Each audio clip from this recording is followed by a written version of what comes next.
Thank you so much, Madam President, distinguished co-panelists, delegates, and participants.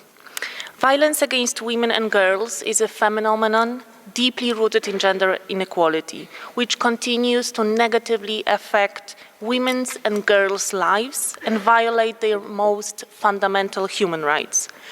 Both a cause and consequence of gender inequality, violence destroys their dignity, takes away their sense of security, and endangers their health, life, and well-being. As an EU agency for gender equality, IGE works continuously towards eliminating these phenomena by providing high-quality research and evidence-based policy recommendations.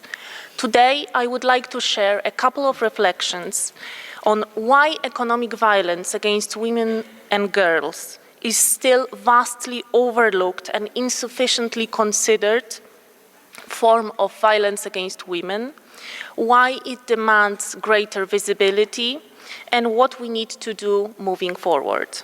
But before I offer some evidence-based solutions, please let me first start with the brief overview of challenges that we face when exploring economic dimension of violence against women.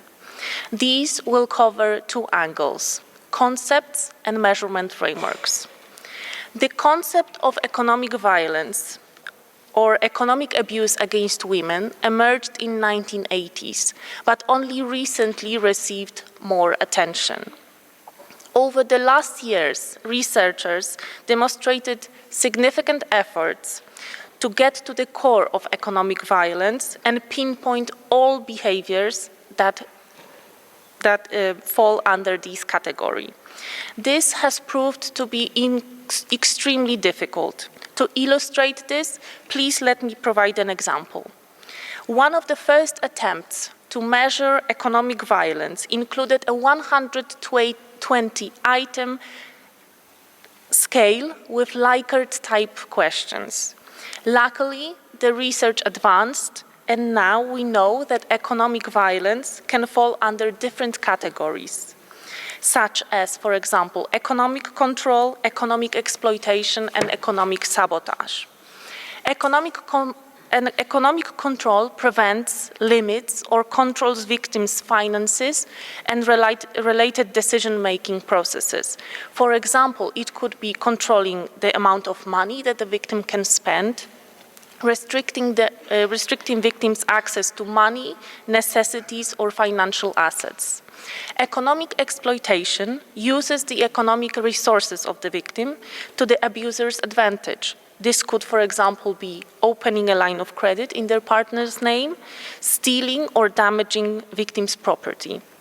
Economic sabotage prevents victims from pursuing, obtaining, and maintaining employment or education. However, these categories do not form a closed catalog of behaviors. There are other acts that are yet to be identified and categorized, depending on the cultural, social, and institutional contexts. Challenges with conceptualizing economic violence against women have far-reaching consequences which are mirrored both in data collection processes and legislative efforts.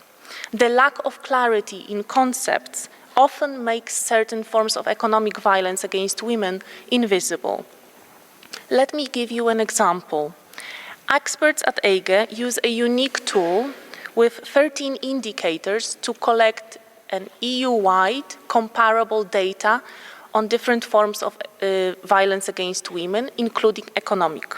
However, the most recent data collection process that we have conducted showed very clearly that national laws rarely criminalize economic violence against women, as mentioned in the Istanbul Convention.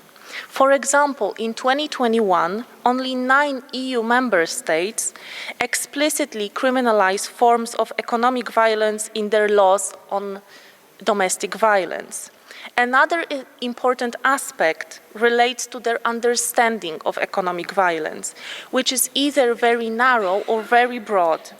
Here is an example how this lack of unified understanding of economic violence complicates our efforts. When asked to provide data on annual number of women victims of economic violence in intimate partnerships, some jurisdictions populated our indicator with data that represents an aggregate of relevant offenses, such as damage against personal property, theft, financial control, non-payment of alimony. Others provided data on slavery, human trafficking, introducing into prostitution, or cross-border trade in prostitution. To conclude, I would like to offer some ways forward stemming from our work. The findings are crystal clear. In order to know more about economic violence against women, there is an urgent need to fill out the knowledge and research gaps. It is crucial to find new research initiatives so that we can fully capture this phenomenon, its emerging forms, and impacts on groups, on people, individuals in vulnerable situations, such as women of different ethnic background, age, disability, or immigration status. Apart from developing common definitions for economic violence, we also need to learn more about its prevalence and carefully listen to women's experiences. And here, regular population-based surveys can provide rich answers. However, one point seems to me as incredibly important, and it can be beneficial not only when it comes to protecting women, which is an ultimate goal, but also in improving institutional responses to violence.